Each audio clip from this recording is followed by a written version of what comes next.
Hello friends, एक बार फिर से आपका स्वागत है इस यूट्यूब चैनल में जिसका नाम है होप मत छोड़िए। और दोस्तों, आपके बहुत सारे कमेंट आ रहे हैं और मुझे बहुत खुशी होती है कि आप अपने कमेंट मुझे करते हैं, अपने मन की बात आप शेयर करते हैं। आपको क्या प्रॉब्लम है वो मेरे साथ आप शेयर करते हैं, बहुत सारी चीज़ें आप पूछते हैं। और आप किसी ने मुझसे पूछा है कि मैम, सरकारी नौकरी के लिए इस बार ये आखिरी मौका है मेरे लिए, तो मैं क्या करूँ और मेरा पढ़ाई में मन भी नहीं लगता है। तो उसी के बारे में आज मैं बात करने वाली हूँ। देखिए फ्रेंड्स, हम 2-4 असफलताएँ देखते हैं, तो हम बहुत बुरी तरीके से घबरा जाते हैं। कुछ तो हमारा अपने ऊपर से विश्वास चला जाता है और हमें लगने लगता है कि हम शायद नहीं कर पाएँगे या हमसे नहीं हो पाएगा। और कुछ लोग कसर पूरी कर देते हैं, लोग भी कहने लगते हैं कि तुमसे नहीं हो पाएगा, तो हम एकदम से डिमोटिवेट हो जाते हैं।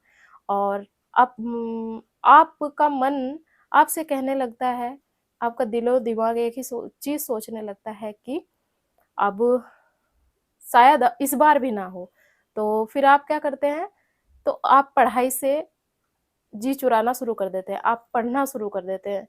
और जिस तरह से जितनी ऊर्जा के साथ आपको पढ़ना होना होता है, उतना टाइम वो ऊर्जा आप अपनी पढ़ाई को नहीं देते और बस यही सोचकर बैठ जाते हैं कि मेरा तो होगा नहीं, अब तक नहीं हुआ तो इस बार कैसे हो जाएगा।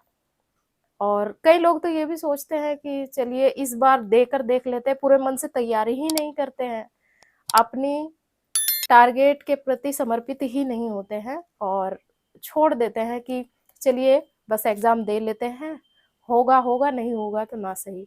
लेकिन दोस्तों, ये एकदम गलत बात है, क्योंकि आप अपने फ्यूचर के साथ खिलवाड़ कर रहे हैं। आपको नहीं पता कि ये सरकारी नौकरी आपको क्या दिला सकती है, आपको कितनी बड़ी फ्रीडम मिलेगी, आपको फाइनेंशियली आप फ्रीडम आपको प्राप्त होगी, आपको रिस्पेक्ट मिलेगी। अ, अपनी नज़रों में भी आपकी रिस्पेक्ट बढ़ेगी और समाज की नज़रों में भी। तो आप ये तो बिल्कुल ना सोचें, ये थिंकिंग अपने मन में ना रखें कि हमसे अब तो उम्र निकल गई और हम पढ़ेंगे नहीं। मैंने बहुत बार आपको कहा है कि आप देखिए कितने सारे उदाहरण हैं दुनिया में, जो ये ना सोचते हुए कि हमारी उम्र हो गई है, बढ़ते चले गए और उन्होंने अपने आप को साबित किया। आपको भी अपने आप को साबित करना पड़ेगा, ठीक है? और इस पर खुद ही काम करना पड़ेगा। दोस्तों, आप एक नज़र ज़रा सोचिए कि आप किस सिचुएशन में रहना चाहते हैं। आप अभी की सिचुएशन पर नज़र डालिए, ठीक है?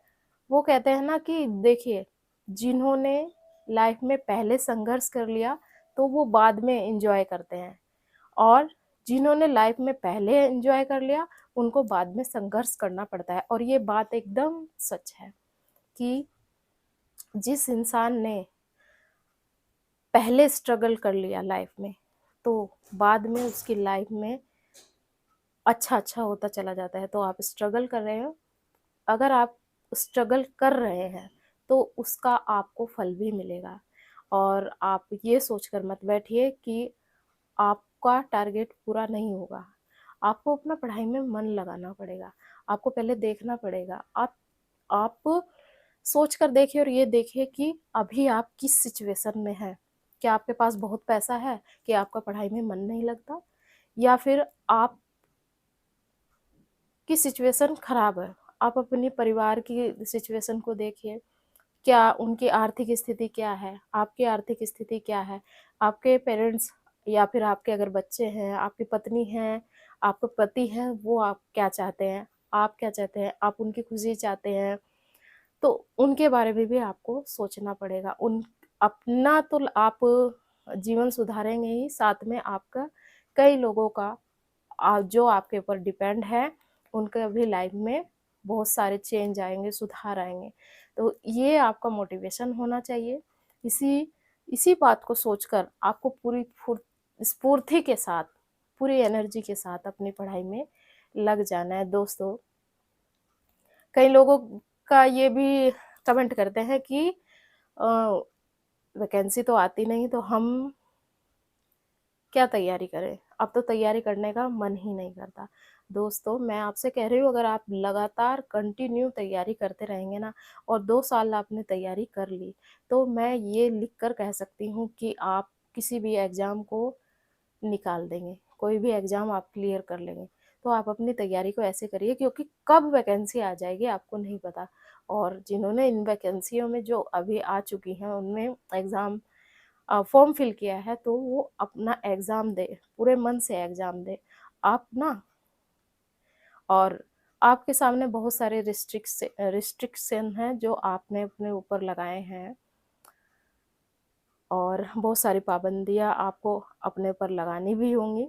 जैसे कि आपको मोबाइल देखना कम करना पड़ेगा, दोस्तों से मिलना कम करना पड़ेगा, घूमना कम करना पड़ेगा, और जब तक आपका एग्ज़ाम न हो जाए, ठीक है? और अपनी पढ़ाई पर आप पूरा फोकस कर डालिए। बस ये सोचिए कि इसी बार लास्ट है और इस बार मुझे करना है, अपना 100% देना है।